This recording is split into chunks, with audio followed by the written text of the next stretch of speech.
Hi there, welcome back to my channel Scrap and Coffee. Today I have a new album for you. It's not a new design, but it's the 8x8 version of my Waterfall album.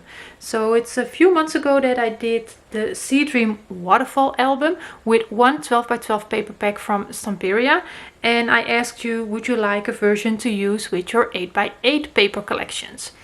And that was a lot of response that you would like that, so that's what I've been working on.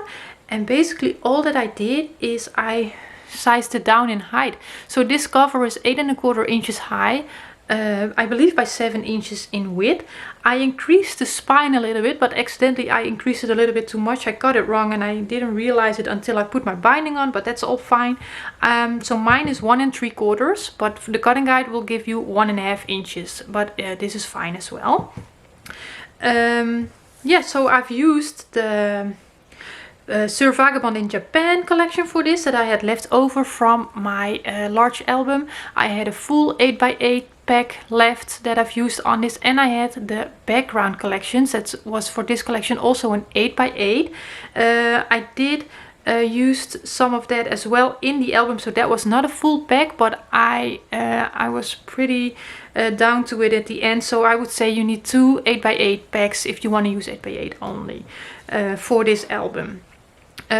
So I kept it really simple on the cover. I just used one of the beautiful papers there.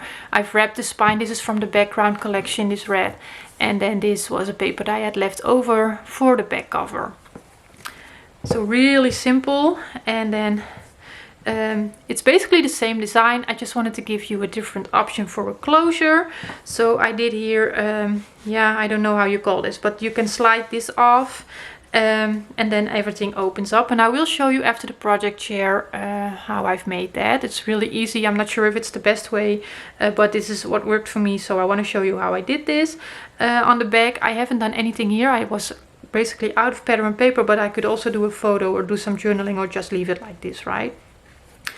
And then the other thing is that because I've sized this down, I changed up the way the waterfall comes together a little bit. And again, I will show you that after this project share. And otherwise, it's completely the same construction as the original album.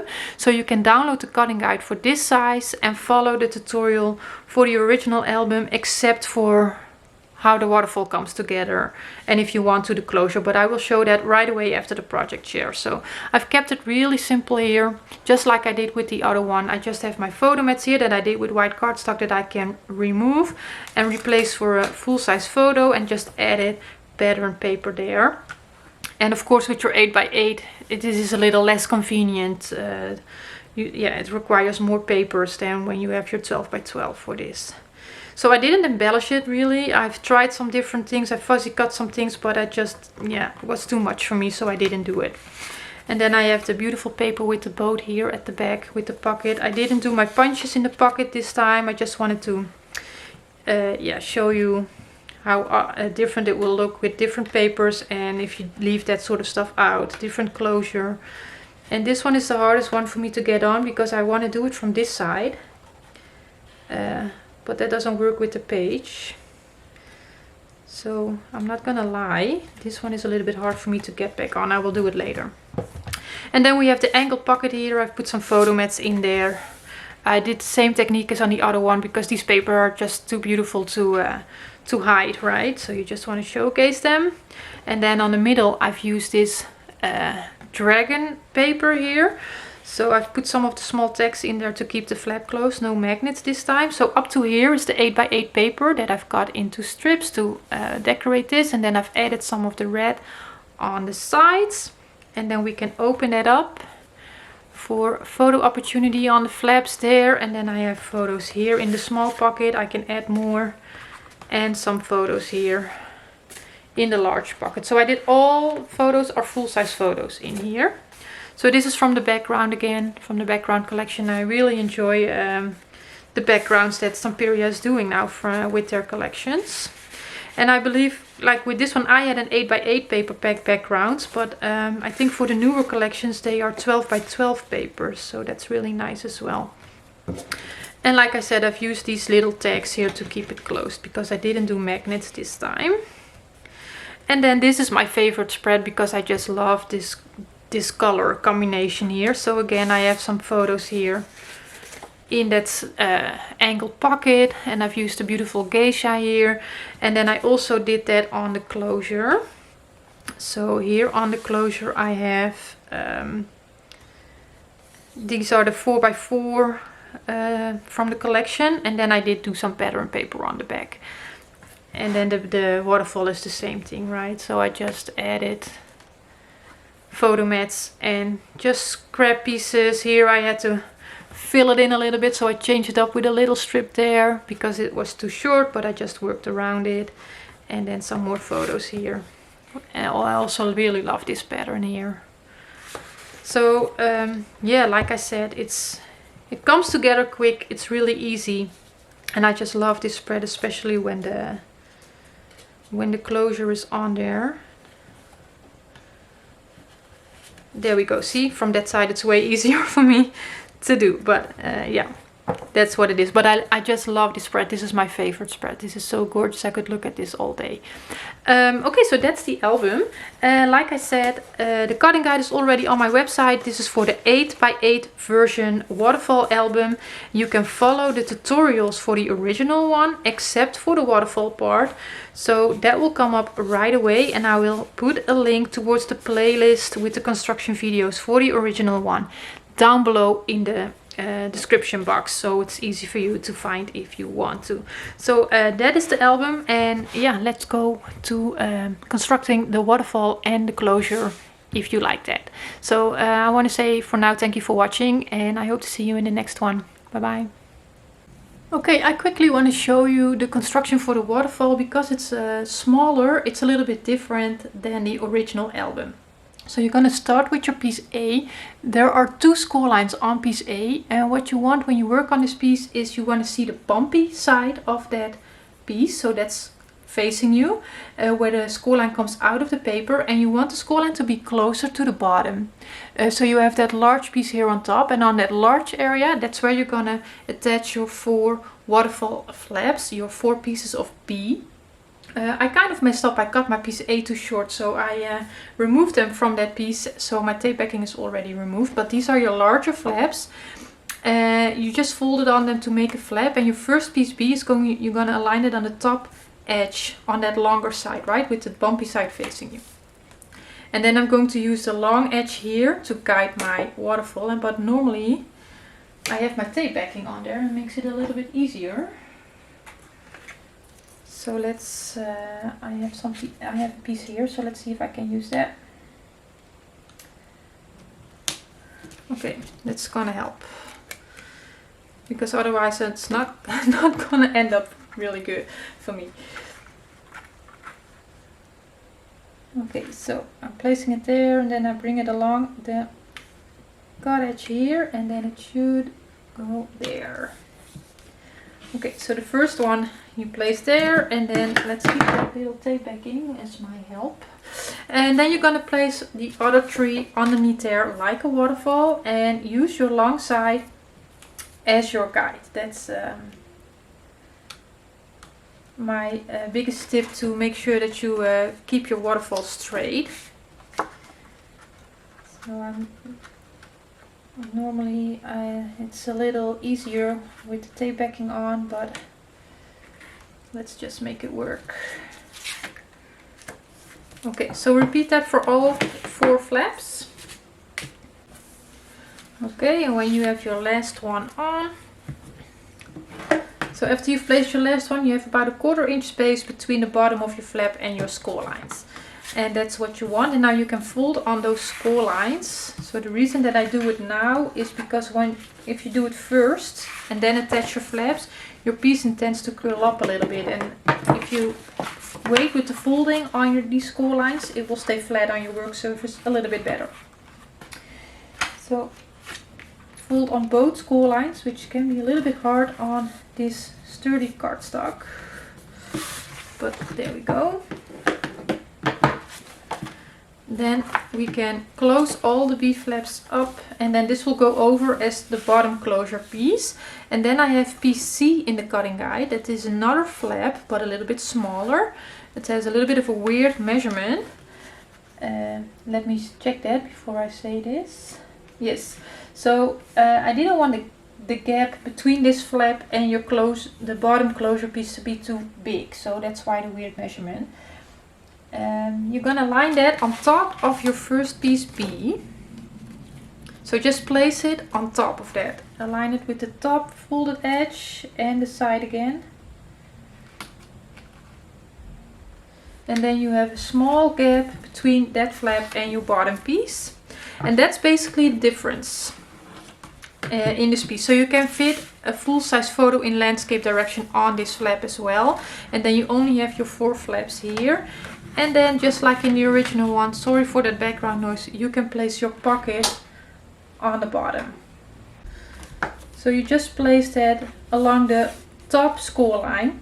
So you still want to see that gusset area and don't go over your score line. Keep that free from attachment. You can place this pocket right there for some extra photo opportunity.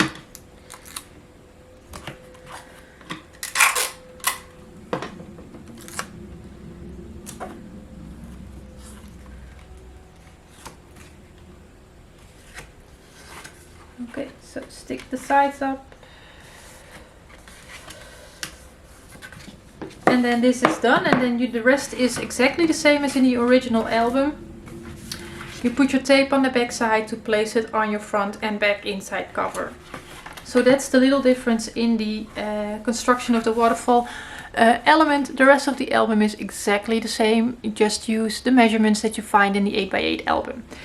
Okay, I like to show you how I did the closure on the waterfalls, which is really easy to do. I have seen people use this closure before, but I've never seen anybody make it. So I just came up with some different ways that I could make it, and I went for the one that holds everything in place the best for me. It's probably not the one that slides on the easiest, but this is what worked best for me, and I want to show you how I did that.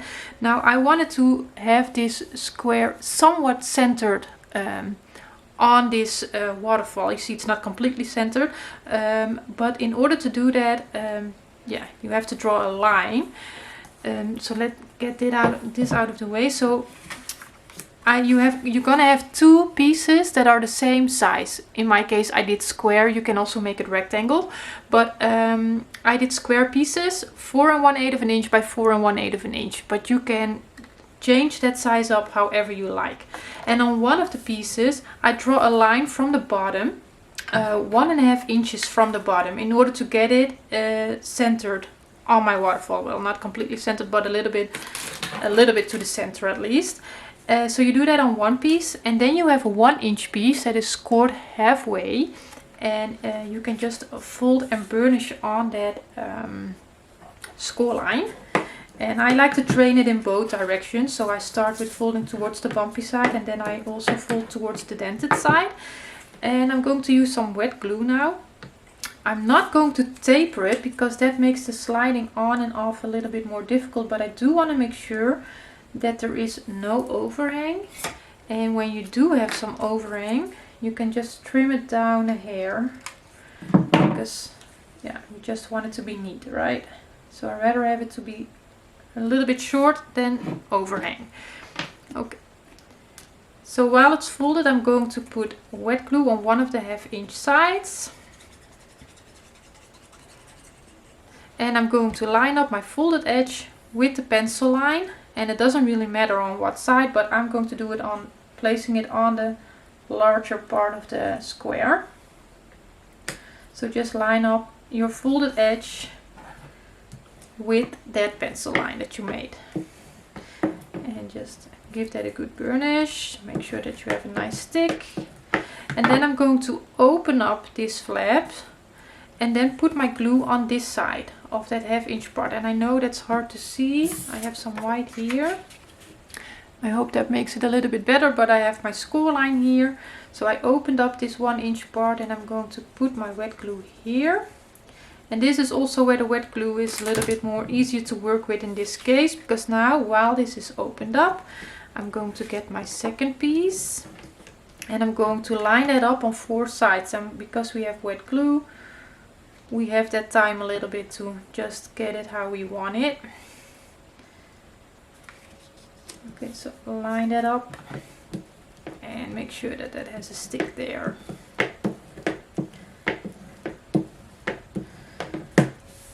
Okay, closing my glue. So now what we did basically is we made an opening on this side and on this side, but it is glued together. So this is quite tight, but this gives you the ability to slide it over, but it's closed here, right? It's attached to each other.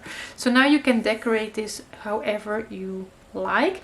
What you can also do is, like I've rounded the corners of my waterfall, so it slides on a little bit easier. You could also round the corners of this piece to make it easier to slide on, because otherwise I feel like you're gonna bump up your corners. So I kept it square here, which is fine, but with the risk that I'm going to bump up those corners.